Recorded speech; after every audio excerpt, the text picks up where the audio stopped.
स्वागत है आप सभी का जीएस मैग्नेट के इस यूट्यूब प्लेटफॉर्म पे।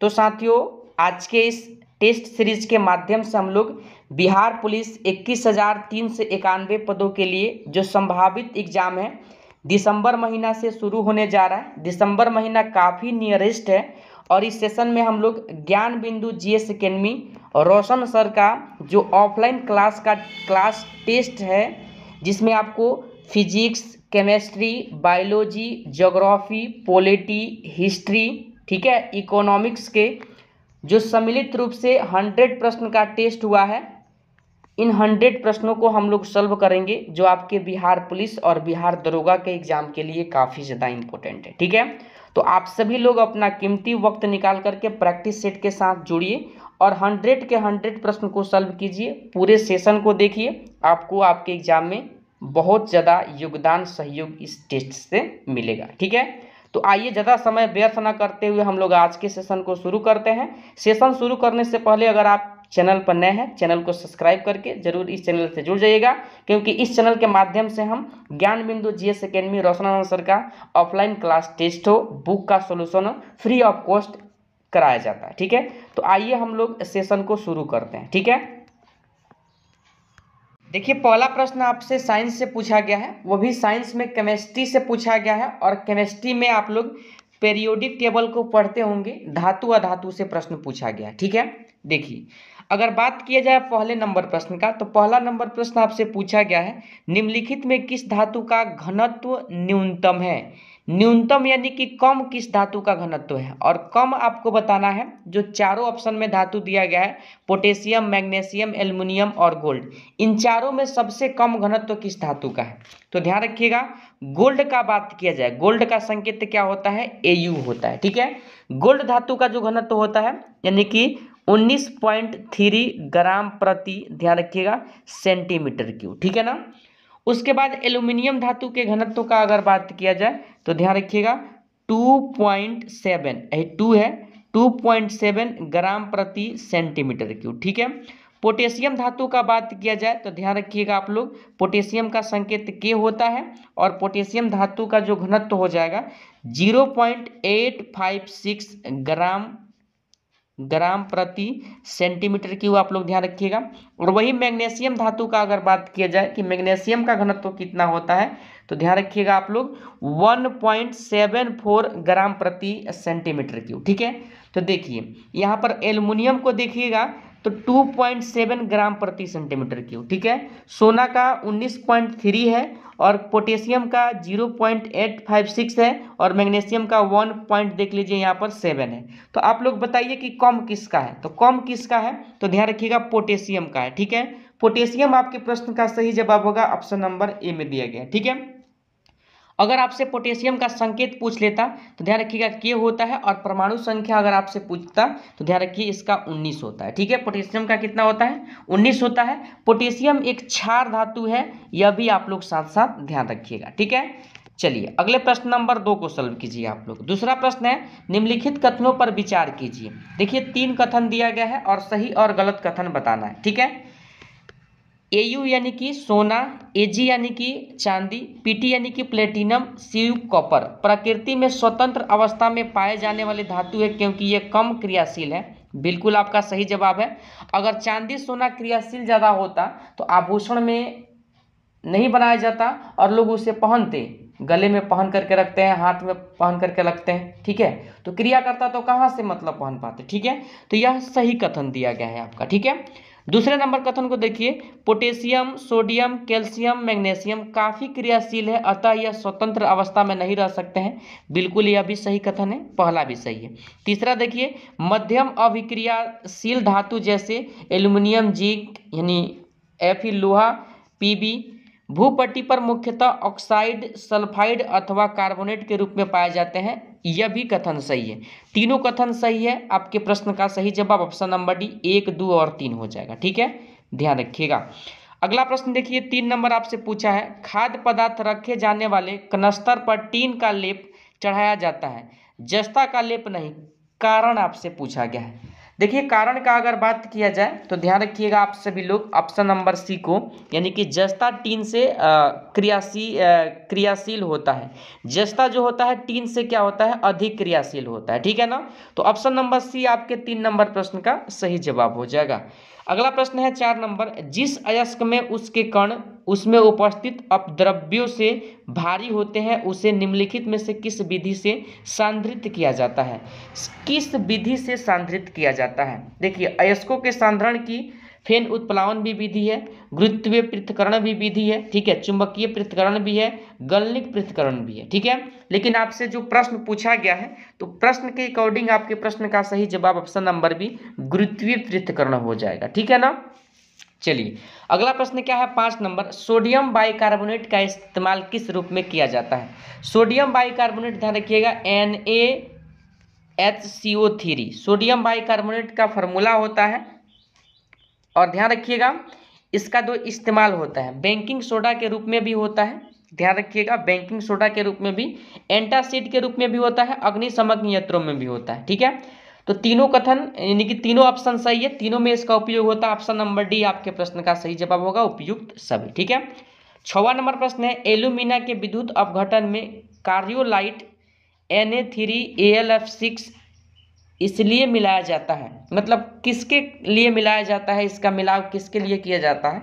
तो ध्यान रखिएगा आप लोग ऑप्शन नंबर बी को, एल्यूमिना का गलनांक घटाने के लिए, एल्यूमिना के गलनांक क्या करने के लिए, घटाने के लिए। ऑप्शन नंबर बी आपके प्रश्न का सही जवाब होगा।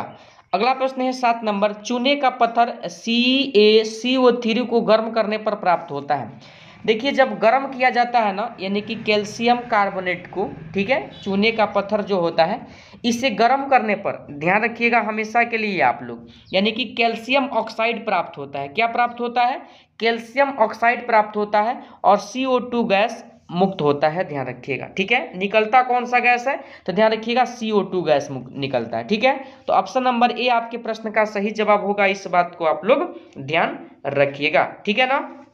चलिए अगला प्रश्न क्या है 8 नंबर, देखिए शल्य चिकित्सा में टूटी हुई हड्डियों को बैठाने और जोड़ने में पट्टियों के रूप में किसका उपयोग किया जाता है।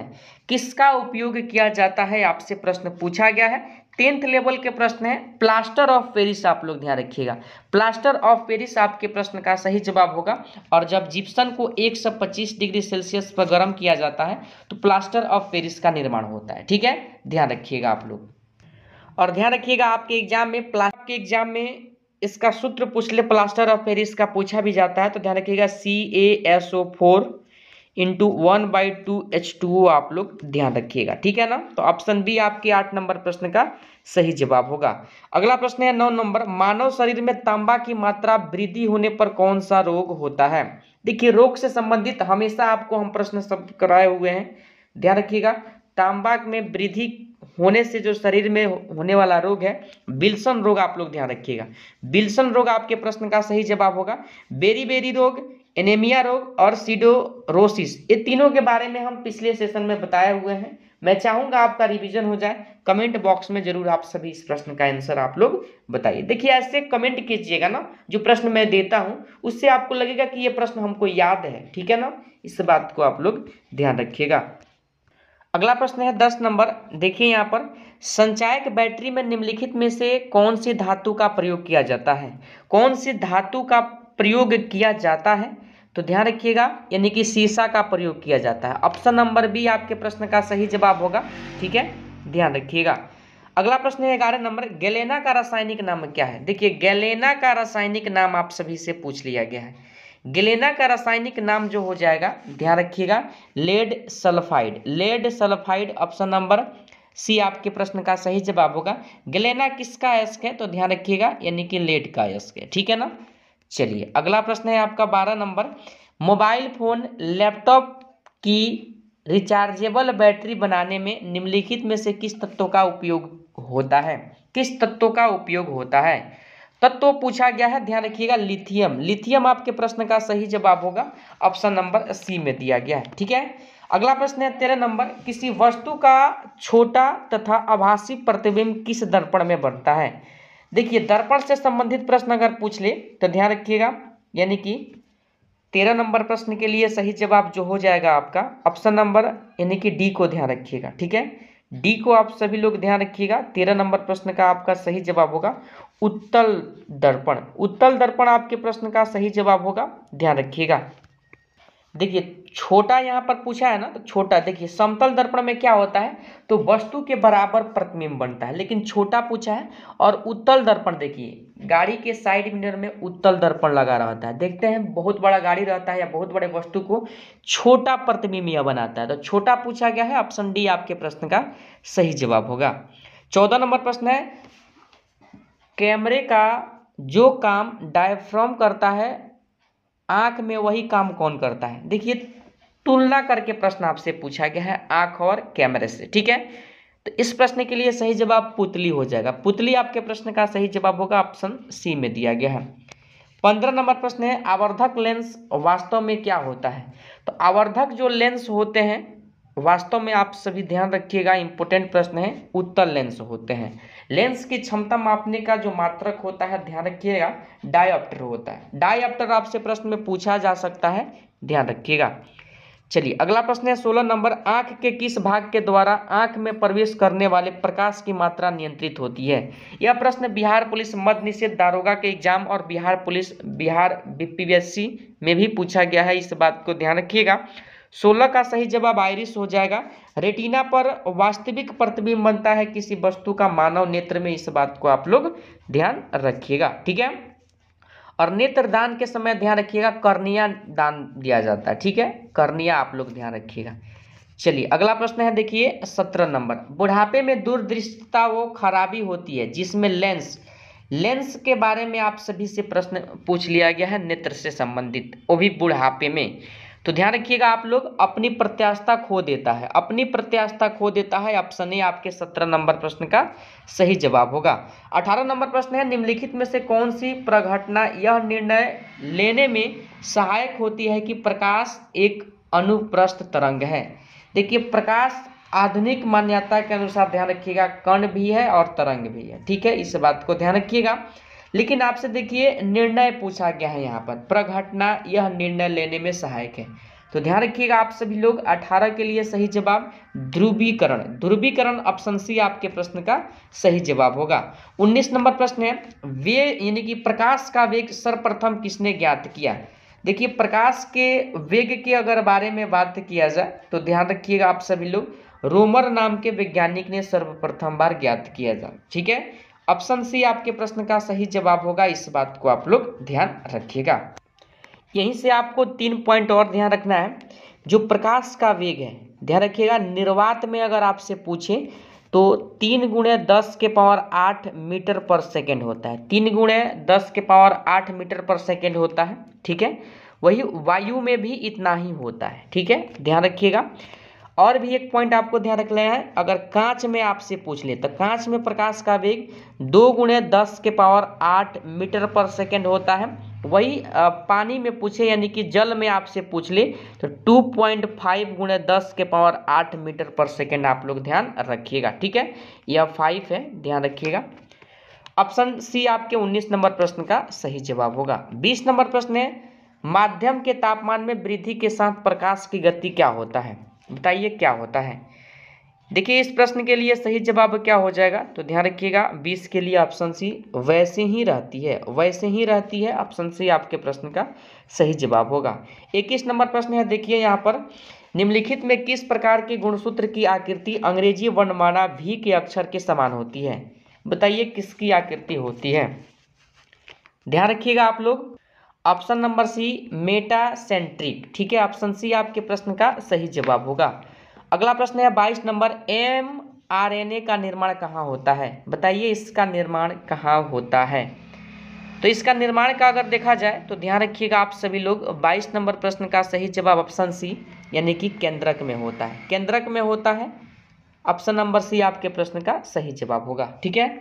चलिए अगला प्रश्न है 23 नंबर, मेंडल के आनुवंशिकता नियम को किस वैज्ञानिक ने मान्यता दिलाई, किस वैज्ञानिक ने मान्यता दिलाई। तो मान्यता दिलाने में ध्यान रखिएगा कार्ल कोरेंस का भी योगदान था, हुगो डी ब्रिज का भी था, इरिक वान शेरमार्क का भी था। ठीक है, तीनों का योगदान था, ध्यान रखिएगा आप सभी लोग। ऑप्शन डी में दिया गया है उपयुक्त सभी, यानी कि इनमें से सभी। तो डी आपके प्रश्न का सही जवाब होगा। अगला प्रश्न है आपका 24 नंबर, मेंडल का कौन सा नियम एक संकर क्रॉस पर आधारित नहीं है? एक संकर क्रॉस पर कौन सा नियम आधारित नहीं है? देखिए, मेंडल के नियम के बारे में अगर आप सभी लोग पढ़े होंगे तो आसानी से इस प्रश्न को सॉल्व कर सकते हैं। स्वतंत्र विन्यास का नियम, ऑप्शन नंबर डी आपके प्रश्न का सही जवाब होगा। 25 नंबर प्रश्न को सॉल्व कीजिए। डीएनए बने होते हैं, डीएनए किसके बने होते हैं? तो आप सभी जानते हैं डीएनए जो बने होते हैं, ध्यान रखिएगा आप लोग, यानी कि फॉस्फोरिक अम्ल के भी बने होते हैं, शुगर भी होता है, नाइट्रोजन क्षार के। ठीक है, तो ध्यान रखिएगा ऑप्शन डी उपयुक्त, यानी कि इनमें से सभी। ठीक है, 26 नंबर प्रश्न है आपका, देख लीजिए यहाँ पर, आनुवांशिकी यानी कि जेनेटिक्स शब्द का प्रयोग किसके द्वारा किया गया? देखिए, यह प्रश्न काफ़ी ज़्यादा इम्पोर्टेंट है और यह प्रश्न आपके बिहार पुलिस, बिहार दरोगा के एग्जाम में पूछा भी गया है। ध्यान रखिएगा, बैटसन के द्वारा। बैटसन आपके प्रश्न का सही जवाब होगा, ऑप्शन बी में दिया गया। ठीक है, 27 नंबर प्रश्न को सॉल्व कीजिए। थोड़ा सा यह प्रश्न टॉप प्रश्न है, टर्नर लक्षण वाले क्रोमोसोम का विवरण बताइए।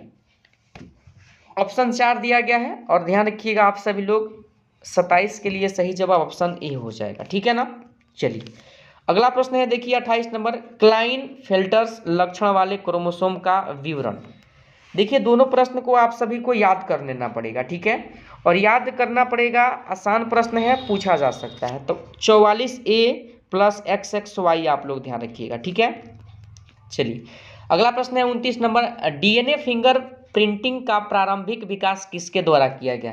किसके द्वारा किया गया? तो इसका जो विकास किया गया था ना, ध्यान रखिएगा, एलेक जेफरीज के द्वारा। ऑप्शन बी आपके प्रश्न का सही जवाब हो जाएगा। ठीक है, देखिए फास्ट हम इसलिए थोड़ा सा करा रहे हैं, समय आपके पास भी कम है, बहुत सारा रिवीजन में करना है आपको सब्जेक्ट, और आपको कम समय में अधिक प्रश्न सॉल्व करा लो। ठीक है, जो प्रश्न इंपॉर्टेंट है उसका डिस्कशन अच्छे ढंग से मैं आप सभी को बता भी रहा हूँ। ठीक है, 30 नंबर प्रश्न है, निम्नलिखित में कौन एक डार्विन के प्राकृतिक चयन सिद्धांत में नहीं है?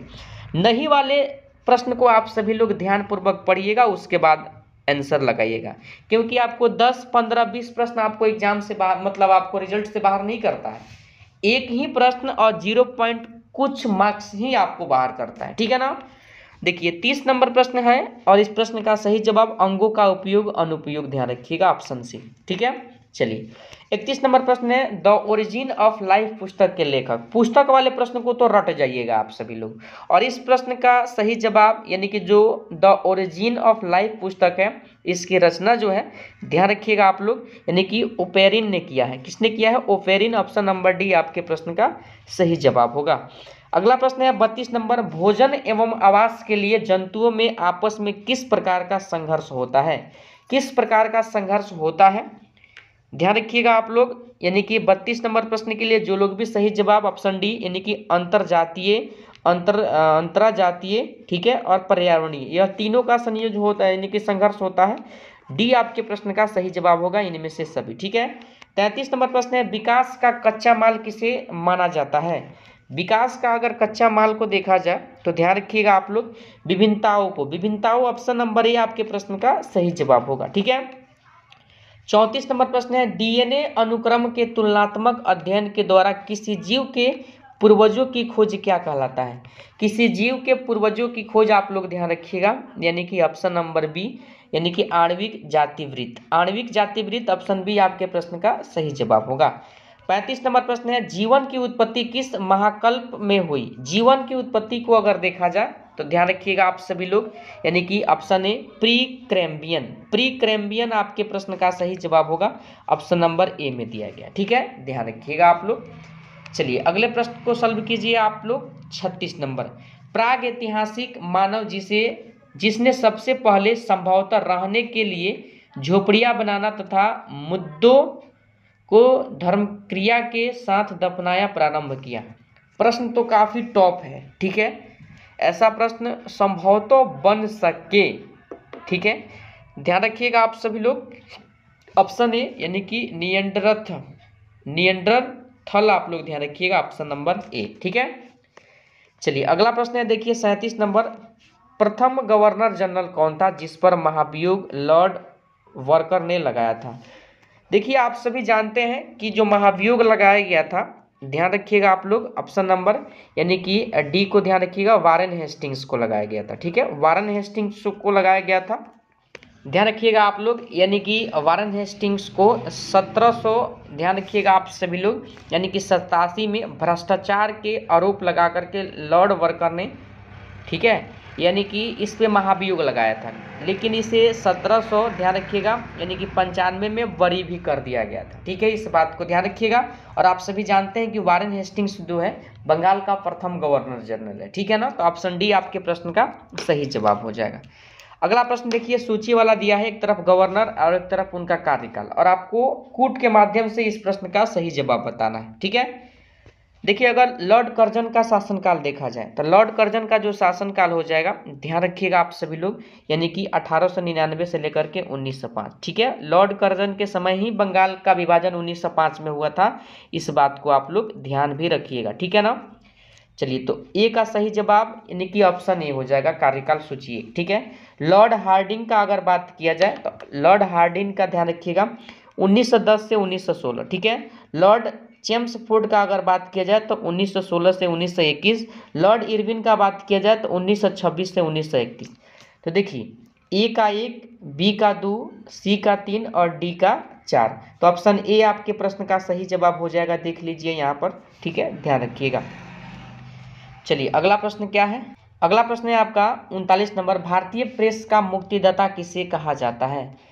तो भारतीय प्रेस का मुक्तिदाता अगर देखा जाए तो ध्यान रखिएगा आप लोग, ऑप्शन नंबर यानी कि ए को चार्ल्स मैडकॉफ, चार्ल्स मैडकॉफ का नाम आप सभी लोग ध्यान रखिएगा। ठीक है, चलिए अगला प्रश्न है 40 नंबर, किसने कहा था भारत को तलवार के बल पर जीता गया है तथा भारत की रक्षा तलवार के बल पर ही की जा सकती है। कथन किसका है, आपसे यह प्रश्न पूछ लिया गया है। तो लॉर्ड एल्गिंस द्वितीय का यह कथन है, इस बात को ध्यान रखिएगा, ऑप्शन ए आपके प्रश्न का सही जवाब होगा। 41 नंबर प्रश्न है, भारत में न्यायिक संगठन की स्थापना किसने की। न्यायिक संगठन की स्थापना अगर देखा जाए तो ध्यान रखिएगा आप लोग, ऑप्शन नंबर बी को आप लोग ध्यान रखिएगा, लॉर्ड कॉर्नवालिस, लॉर्ड कॉर्नवालिस के द्वारा किया गया है, इस बात को आप लोग ध्यान रखिएगा। चलिए अगला प्रश्न है 42 नंबर आपका, देख लीजिए, तृतीय आंग्ल मराठा युद्ध संबंधित है, किससे संबंधित है। तो सबसे पहले आप लोग यह ध्यान रखिएगा, तृतीय आंग्ल मराठा युद्ध कब, यानी कि कब से कब तक हुआ। तो 1817 से लेकर के 1800 क्या हो जाएगा, तो 1800 यानी कि 18 आप लोग ध्यान रखिएगा। ठीक है, और देख लीजिए किसके समय में हुआ था, तो ध्यान रखिएगा आप सभी लोग, 42 के लिए सही जवाब ऑप्शन सी, लॉर्ड हेस्टिंग्स के काल में हुआ था। ठीक है ना, चलिए अगला प्रश्न है देखिए 43 नंबर, तथाकथित कुशासन के आधार पर किस गवर्नर जनरल ने मैसूर राज्य के प्रशासन को ले लिया था। तो तथाकथित ध्यान रखिएगा आप सभी लोग, यानी कि ऑप्शन नंबर यानी कि सी को, यानी कि लॉर्ड विलियम बेंटिंग का नाम आप लोग ध्यान रखिएगा। ठीक है ना, तो ऑप्शन नंबर सी आपके प्रश्न का सही जवाब होगा। ठीक है, चलिए प्रश्न 44 नंबर है, इसमें कुछ त्रुटि है, आप सभी इस प्रश्न को छोड़ दीजिए। ठीक है, चलिए अगला प्रश्न है 45 नंबर, सहायक संधि के संबंध में किसने कहा हमारी नीति और हमारे लक्ष्य ने भारतीय राज्यों को शून्य की स्थिति में पहुंचा दिया। कथन से संबंधित प्रश्न तो आपको याद करना पड़ेगा, इसमें कोई भी यानी कि आपको ट्रिक नहीं है। ठीक है, ध्यान रखिएगा, option A Lord Wellesley, Lord Wellesley आप लोग के प्रश्न का सही जवाब होगा, ऑप्शन नंबर ए आपके प्रश्न का सही जवाब हो जाएगा। 46 नंबर प्रश्न में देखिए, एक तरफ घटना दिया गया है, एक तरफ वर्ष दिया गया है, आप सभी को बताना है कि सही मेल कूट के माध्यम से क्या होगा। सुगौली की संधि अगर देखा जाए तो ध्यान रखिएगा आप लोग 1816 में हुआ था। प्रथम आंग्ल बर्मा युद्ध 1824 से 26 तक चला था, द्वितीय आंग्ल बर्मा युद्ध 1852 में, और तृतीय आंग्ल बर्मा युद्ध 1885 से 86। तो तीनों क्या है, जिसका ए का 1, बी का 2, सी का 3, डी का 4। तो देख लीजिए ऑप्शन ए बी यानी कि सी का 3, डी का 4, ऑप्शन ए आपके 46 नंबर प्रश्न का सही जवाब हो जाएगा। ठीक है, चलिए 47 नंबर प्रश्न भी देखिए, कूट के माध्यम से आंसर बताना है। एक तरफ सूची में गुरु दिया गया है और एक तरफ उनसे संबंधित उपलब्ध दिया गया है। ठीक है, तो देखिए 47 नंबर प्रश्न भी काफ़ी इजी है, ध्यान रखिएगा। नानक का क्या हो जाएगा, सिख धर्म के प्रवर्तक हो जाएंगे, यानी कि ए का आपका 2 हो जाएगा। ठीक है, अर्जुन देव का अगर बात किया जाए तो अर्जुन देव का संबंध किससे हो जाएगा, तो ध्यान रखिएगा आप सभी लोग, यानी कि अर्जुन देव का संबंध स्वर्ण मंदिर की स्थापना से हो जाएगा। बी का आपका 1 हो जाएगा। ठीक है। तेग बहादुर का बात किया जाए तो औरंगजेब द्वारा फांसी दिया गया था इन्हें, तो सी का आपका 4 हो जाएगा। और डी गोविंद सिंह का बात किया जाए तो खालसा सेना का गठन किसने किया था? गोविंद सिंह ने किया था। ऑप्शन बी में दिया गया है, देख लीजिए 47 नंबर प्रश्न का सही जवाब। ठीक है। 48 नंबर प्रश्न है, तरण तारण नामक नगर की स्थापना करने वाला सिख गुरु कौन थे? तो इसकी स्थापना करने वाले सिख गुरु का नाम गुरु अर्जुन देव। ऑप्शन ए आपके प्रश्न का सही जवाब होगा। ठीक है, ध्यान रखिएगा। अगला प्रश्न है आपका, देख लीजिए 49 नंबर। अंग्रेजों का संरक्षण प्राप्त बंगाल का प्रथम नवाब था, कौन था प्रथम नवाब? तो देखिए अंग्रेज का संरक्षण प्राप्त करके बंगाल का प्रथम जो नवाब था, ध्यान रखिएगा, मीर जाफर था। कौन था? Mir Jafar. Option number C आपके प्रश्न का सही जवाब होगा। ठीक है। 50 नंबर प्रश्न है, मुर्शिद कुली जफर खां को बंगाल 1717 ईस्वी में तथा उड़ीसा 1719 ईस्वी के सूबेदारी किस मुगल बादशाह से मिली? किस मुगल बादशाह से मिली? ठीक है। देखिए इस प्रश्न के लिए सही जवाब फर्रुखसियार हो जाएगा। ऑप्शन नंबर सी आपके 50 नंबर प्रश्न का सही जवाब होगा। ठीक। 51 नंबर प्रश्न है, 1723 ईस्वी में नया राजस्व बंदोबस्त रेवेन्यू सेटलमेंट को लागू किया था, मतलब किसके द्वारा लागू किया गया था? तो ध्यान रखिएगा आप सभी लोग, 51 का सही जवाब आपका ऑप्शन ए यानी कि सआदत खां आपके प्रश्न का सही जवाब होगा। इल्तुतमिश ने अपना उत्तराधिकारी किसे घोषित किया? तो 52 नंबर प्रश्न का सही जवाब, इल्तुतमिश ने जो अपना उत्तराधिकारी घोषित किया था, ध्यान रखिएगा आप सभी लोग, ऑप्शन नंबर सी को रजिया सुल्तान। रजिया सुल्तान इल्तुतमिश की क्या थी? बेटी थी। और दिल्ली सल्तनत की मतलब पहली महिला शासिका कौन बनी? तो रजिया सुल्तान बनी थी। इस बात को आप लोग ध्यान रखिएगा। ठीक है। चलिए 53 नंबर प्रश्न है आपका, यदि रजिया स्त्री न होती तो उसका नाम भारत के महान शासकों में लिया जाता, यह कथन किस विद्वान का है? विद्वान से संबंधित कथन आपको हमेशा रट करके एग्जाम में जाना है, इस बात को ध्यान रखिएगा। एल्फिंस्टन का है, ध्यान रखिएगा, ऑप्शन डी आपके प्रश्न का सही जवाब हो जाएगा। ठीक है, यानी कि एल्फिंस्टन। ठीक है, ऑप्शन नंबर डी आपके 53 नंबर प्रश्न का सही जवाब होगा। देखिए 54 नंबर प्रश्न, सूची 1 में राज्य दिया गया है और सूची 2 में शासक दिए गए। ठीक है, ध्यान रखिएगा। गुजरात में किसका शासन था? तो ध्यान रखिएगा रायकर्ण का था। ठीक है। रणथंबोर में किसका था? तो रणथंबोर आप लोग ध्यान रखिएगा, यानी कि रणथंबोर में जो था यानी कि हमीद देव का था। ठीक है, हमीद देव यानी कि बी का 3 आप लोग ध्यान रखिएगा। ठीक है, वही बात किया जाए आपका यानी कि चित्तौड़ में, तो चित्तौड़ में आप सभी लोग ध्यान रखिएगा यानी कि रतन सिंह का था। ठीक है, रतन सिंह का था। और जालोर में अगर बात किया जाए तो ध्यान रखिएगा कामदेव का था। मिला लीजिए, ए का 4, बी का 3, सी का 2 और डी का 1। ऑप्शन नंबर ए आपके 54 नंबर प्रश्न का सही जवाब हो जाएगा, ध्यान रखिएगा। ठीक है, चलिए 55 नंबर प्रश्न है, दिल्ली सल्तनत का कौन सा सुल्तान अपने आप को पैगंबर का सेनापति कहता था?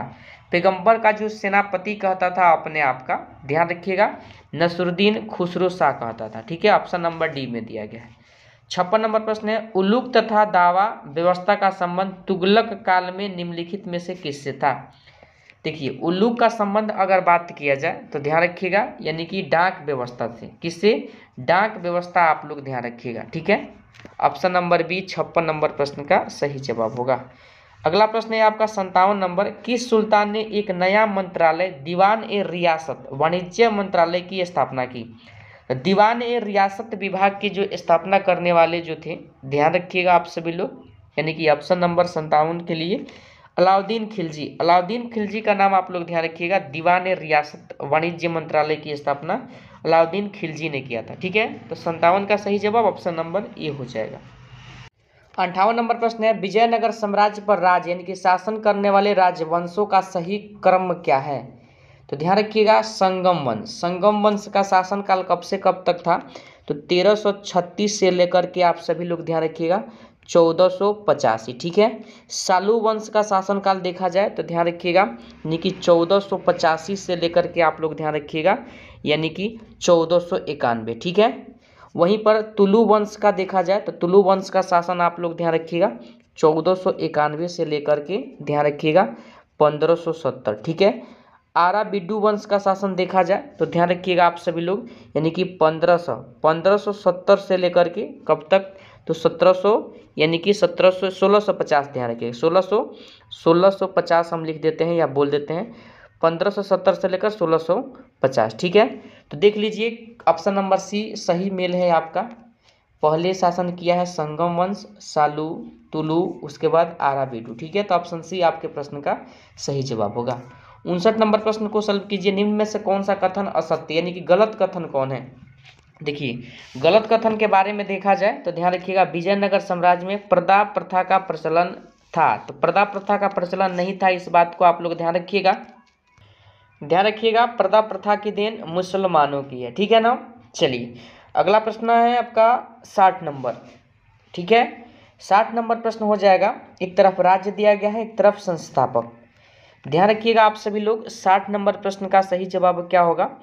तो बरार राज्य के संस्थापक फतेहुल्लाह इमाद था। ठीक है, बीजापुर को देखा जाए तो ध्यान रखिएगा, बीजापुर का यूसुफ आदिल खान। ठीक है, तो बी का 4, तो ए का 1 हो गया आपका, बी का 4। ठीक है, सी देखिएगा अहमदनगर, तो मलिक अहमद आप लोग ध्यान रखिएगा, यानी कि सी का 2, और डी का आपका क्या हो जाएगा 3, यानी कि डी बीदर का संस्थापक अमीर अली वरीद थे। ठीक है, तो ऑप्शन बी आपके 60 नंबर प्रश्न का सही जवाब होगा।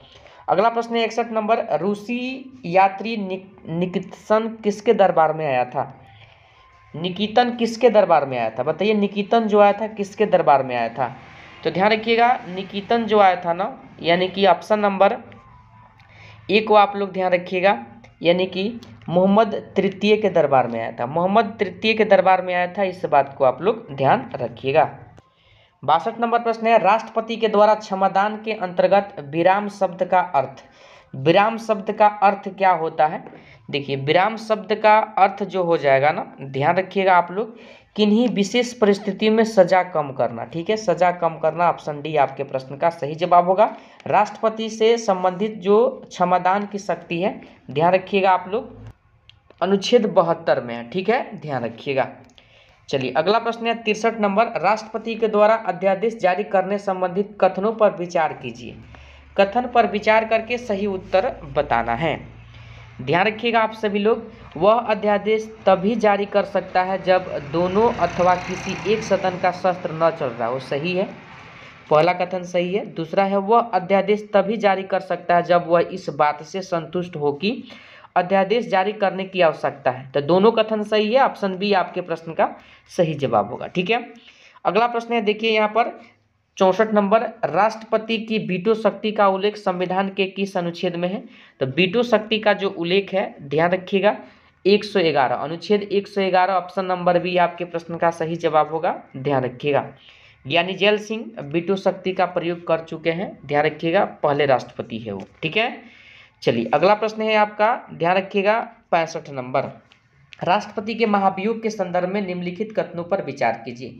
महाभियोग के संबंध में निम्नलिखित कथनों पर विचार कीजिए। महाभियोग संबंधित जो प्रावधान है, ध्यान रखिएगा, इनकी अनुच्छेद 61 में है। ठीक है, और देखिए पहला कथन आपसे पूछा गया है कि राष्ट्रपति पर संविधान का उल्लंघन करने पर महाभियोग चलाकर उसके पद से हटाया जा सकता है। सही है। ठीक है, संविधान का उल्लंघन शब्द को संविधान में परिभाषित किया गया है? नहीं, संविधान में कहाँ इसे कोई प्रावधान किया गया है।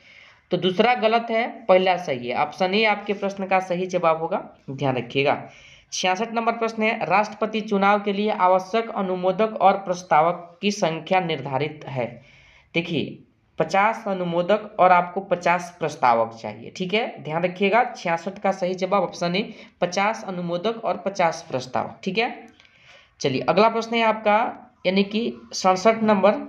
राष्ट्रपति के लिए गठित निर्वाचक मंडल की उल्लेख है, यानी कि चर्चा अनुच्छेद 54 में है।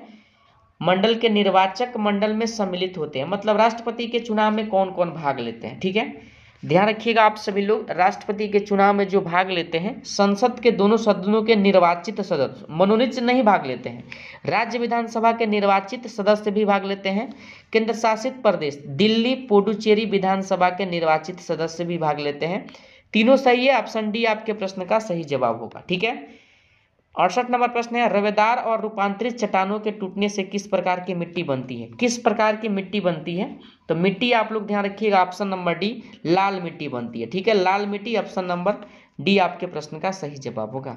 69 नंबर प्रश्न है, इस मृदा को सिंचाई की कम आवश्यकता होती है क्योंकि वह नमी रोक रखती है, वह कौन सी है? नमी की जो रोक करके रखती है ना, ध्यान रखिएगा आप लोग, यानी कि काली मिट्टी। काली मिट्टी को रेगुर मृदा भी कहा जाता है, रेगुर मृदा भी कहा जाता है, कपास के लिए उपयोगी है, ठीक है ना। 70 नंबर प्रश्न है, मिट्टी में खरापन एवं क्षारीयता की समस्या का समाधान कैसे होता है? तो इसकी समस्या का समाधान खेतों में जिप्सम का प्रयोग, जिप्सम का प्रयोग आप लोग ध्यान रखिएगा। ऑप्शन नंबर बी आपके 70 नंबर प्रश्न का सही जवाब होगा। 71 नंबर प्रश्न देखिए, सूची 1 में नदी और उससे संबंधित बांध, ध्यान रखिएगा। कावेरी नदी, कावेरी नदी पर कौन सा बांध बनाया गया है? तो मेटूर बांध बनाया गया, ठीक है। नर्मदा नदी पर कौन सा बांध बनाया गया है? तो ध्यान रखिएगा, नर्मदा नदी पर ओंकारेश्वर बांध बनाया गया, ठीक है। तो बी का 4 और ए का 1, ठीक है। वही सी देखा जाए, चंबल नदी पर राणा प्रताप सागर, तो सी का 3, और डी देखिएगा कृष्णा नदी पर, तो ध्यान रखिएगा नागा अर्जुन, तो डी का कितना हो जाएगा 2। तो ऑप्शन बी में दिया गया है, ध्यान रखिएगा, इंपोर्टेंट प्रश्न है। अगला प्रश्न है 72 नंबर, वर्षा जल संग्रहण के तरीके खादीन और जोहड़ भारत के किस राज्य में प्रचलित है? खादीन और जोहड़, ऑप्शन देखिए आप लोग। सबसे पहले प्रश्न का ऑप्शन आपके सामने है, ध्यान रखिएगा। 72 नंबर प्रश्न का सही जवाब राजस्थान, राजस्थान ऑप्शन ए आपके प्रश्न का सही जवाब होगा। 73 नंबर प्रश्न है, कौन सा राज्य समूह भाखड़ा नागल परियोजना से जल प्राप्त करता है? तो भाखड़ा नागल परियोजना से जो जल प्राप्त करने वाले राज्य हैं हरियाणा, पंजाब, राजस्थान, ऑप्शन सी आपके प्रश्न का सही जवाब होगा। अगला प्रश्न है 74 नंबर, निम्न में से कौन सा युग्म सुमेलित नहीं है, यानी कि गलत कौन सा है? देखिए गलत अगर देखा जाए तो ध्यान रखिएगा आप सभी लोग, यानी कि सरदार सरोवर, नर्मदा नदी, गांधी सागर, चंबल नदी, नागा अर्जुन, कृष्णा नदी, तिलैया बांध कोनार नदी पर नहीं है, ध्यान रखिएगा आप सभी लोग। बराकर नदी आप लोग ध्यान रखिएगा, बराकर नदी आप लोग ध्यान रखिएगा, तो ऑप्शन बी आपके गलत है 74 नंबर प्रश्न का ऑप्शन, ठीक है। 75 नंबर प्रश्न है, रबर की खेती भारत के किस राज्य में की जाती है? तो रबर की खेती केरल में होता है, ध्यान रखिएगा, ऑप्शन नंबर ए आपके 75 नंबर प्रश्न का सही जवाब हो जाएगा, ठीक है। 76 नंबर प्रश्न है, हार्वेस्टर और थ्रेशर का प्रयोग किस कार्य में होता है? तो कृषि के कार्य में होता है, ध्यान रखिएगा आप सभी लोग। कृषि के अंतर्गत पशुपालन भी आता है, इस बात को आप लोग ध्यान रखिएगा, ठीक है। तो 76 का सही जवाब आपका हो जाएगा ऑप्शन नंबर बी, कृषि में होता है, ठीक है। 77 नंबर प्रश्न है, कहवा का सबसे अधिक उत्पादन राज्य कौन सा है? तो कहवा यानी कि कॉफी का कर्नाटक करता है, तो 77 का सही जवाब ऑप्शन नंबर बी होगा, ध्यान रखिएगा, ठीक है। चलिए अगला प्रश्न है 78 नंबर, इनसाइड ट्रेंडिंग संबंधित है, इकोनॉमिक्स से प्रश्न है, इस बात को ध्यान रखिएगा, इंपोर्टेंट प्रश्न है, शेयर बाजार से, ठीक है। सेबी के कार्यों में सम्मिलित है, सेबी के कार्यों में क्या सम्मिलित है? तो ध्यान रखिएगा, सेबी के कार्य में जो सम्मिलित हो जाएगा ऑप्शन नंबर डी को ध्यान रखिएगा, यानी कि उपयुक्त सभी। कथन पढ़ लीजिए आप सभी लोग, ठीक है, समय बच जाएगा वीडियो को स्टॉप करके। 80 नंबर प्रश्न है, भारतीय जीवन बीमा LIC की स्थापना किस वर्ष की गई थी? तो LIC की स्थापना जो हुआ था 1956 में हुआ था, ठीक है, 1956 ऑप्शन नंबर सी आपके प्रश्न का सही जवाब होगा। 81 नंबर प्रश्न है, भारत का सबसे पुराना स्टॉक एक्सचेंज कौन है? तो भारत का सबसे बड़ा पुराना stock exchange Bombay stock exchange हो जाएगा, ऑप्शन ए आप ध्यान रखिएगा, ठीक है। 82 नंबर प्रश्न है, बुल एंड बियर शब्दावली का संबंध किससे है? तो बुल एंड बियर शब्दावली का संबंध जो हो जाएगा, ध्यान रखिएगा, स्टॉक मार्केट यानी कि शेयर बाजार से हो जाएगा, ऑप्शन ए आप लोग ध्यान रखिएगा। 83 नंबर प्रश्न है, बॉम्बे स्टॉक एक्सचेंज ने पर्यावरण अनुकूलन इक्विलिटी सूचकांक भी जारी करना शुरू किया है, जिसे क्या नाम दिया गया है? देखिए जो नाम दिया गया है ना, ध्यान रखिएगा, ग्रीनएक्स दिया गया है, ग्रीनएक्स आप लोग ध्यान रखिएगा, ऑप्शन नंबर ए को, ठीक है। चलिए अगला प्रश्न है 84 नंबर, सूचकांक दिया गया है, स्टॉक एक्सचेंज दिया गया है, एक सूची में आपको मिलान करके सही उत्तर बताना है। मिलान करके सही उत्तर क्या होगा, ध्यान रखिएगा। सेंसेक्स का बात किया जाए तो सेंसेक्स का मिलान सही जो होगा, ध्यान रखिएगा आप सभी लोग, यानी कि सेंसेक्स का हो जाएगा मुंबई से, ठीक है। सीमेक्स का हो जाएगा आपका सिंगापुर से, ठीक है, तो बी का 2 हो जाएगा। SNP का संबंध हो जाएगा, ध्यान रखिएगा, कनाडा से, और नैस्डैक का हो जाएगा न्यूयॉर्क से, ठीक है। तो सी का 1, डी का 4, ऑप्शन नंबर बी में दिया गया है 84 नंबर प्रश्न का सही जवाब होगा। 85 नंबर प्रश्न, बिहार पुलिस में पूछा गया है, यानी कि एक्चुअरीज शब्द संबंधित है, बताइए किससे संबंधित है? तो यह जो शब्द संबंधित है ध्यान रखिएगा बीमा से संबंधित है। ऑप्शन नंबर बी आपके 85 नंबर प्रश्न का सही जवाब हो। अगला प्रश्न है आपका 86 नंबर, भारतीय अर्थव्यवस्था के संदर्भ में निम्नलिखित युग्मों पर विचार कीजिए। निम्नलिखित युग्म पर विचार आपसे पूछा है, तो ध्यान रखिएगा आप सभी लोग, यानी कि जो आपका यानी कि मेल्ट डाउन है, सर्व प्रयुक्त वर्णन जो हो जाएगा स्टॉक कीमतों की गिरावट से है। ठीक है, स्टॉक कीमतों की गिरावट से है, तो केवल आपका ऑप्शन ए यानी कि कथन ए आपका सही दिया गया है। ऑप्शन नंबर ए ही आपके प्रश्न का केवल सही जवाब होगा, इस बात को आप लोग ध्यान रखिएगा। ठीक है, तो 86 का सही जवाब होगा केवल ऑप्शन ए। ठीक, चलिए अगला प्रश्न है आपका 87 नंबर, कंपनी अधिनियम 2013 के अनुसार अभिगृहित पूंजी का क्या यानी कि निहितार्थ है।